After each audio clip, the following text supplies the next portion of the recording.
The news is filled with army. The Israeli army, the American army, the Iranian army, the Lebanese army, the Hezbollah, all about armies on Sekertzach. The sages tell us when you see Malchus Mizgare Zubezu, when there are nations in conflict with each other, expect Mashiach to come. So I want to share with you today a different army, a most wonderful army. Actually, the army which makes the coming of Mashiach happen. So stay with me and we will explore it together. But before this, let's thank Hashem for the success of the Jewish army. And may God help, we should need those successes. Who are son of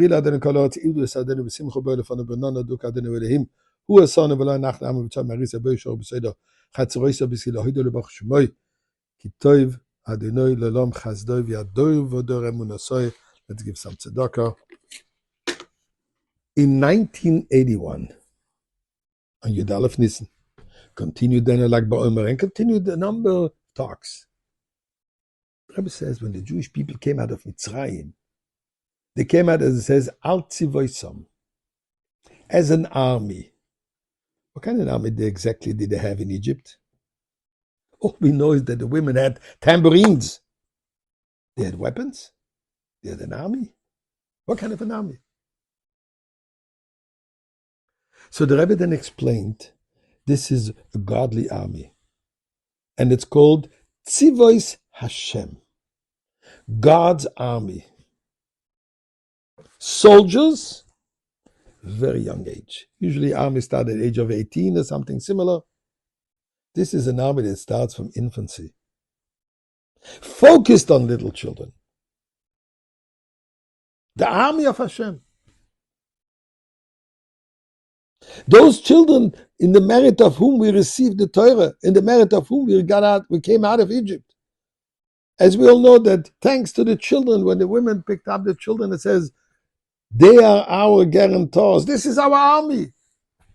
They are going to assure that the Torah mitzvahs is being kept. They're going to assure the continuity of the Jewish people. That's the army. And the Rebbe says, and therefore, I'm creating now a global army of Jewish children based on the structure of an actual army. What is the structure of an army? Number one is discipline. Mashmas. Order and discipline. Kabbalah's oil. A soldier knows that he must follow the orders of his superior. If he understands or doesn't understand, makes absolutely no difference. Act upon the orders. That's the basic foundation of any successful army.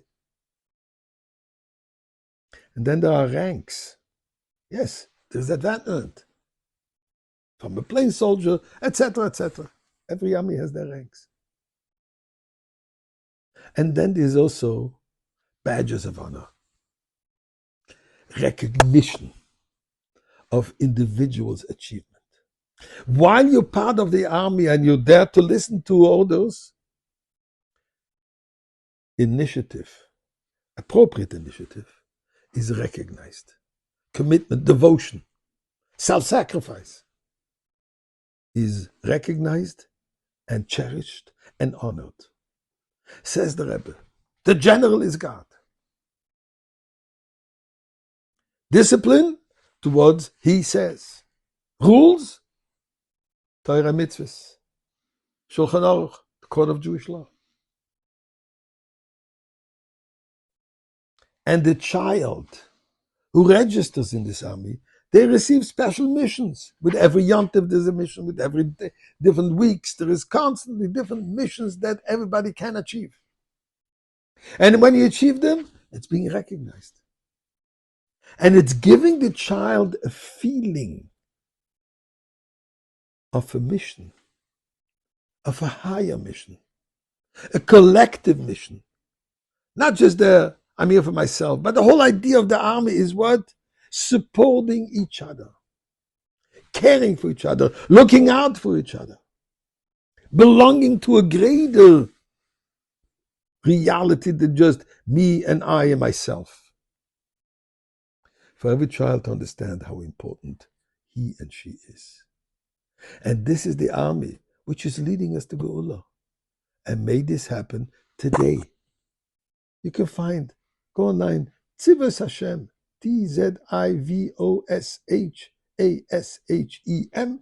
You'll find all about it. Register your child, your grandchild, your great-grandchild. And together we will be with all the children in the Beis HaMikdash with Mashiach.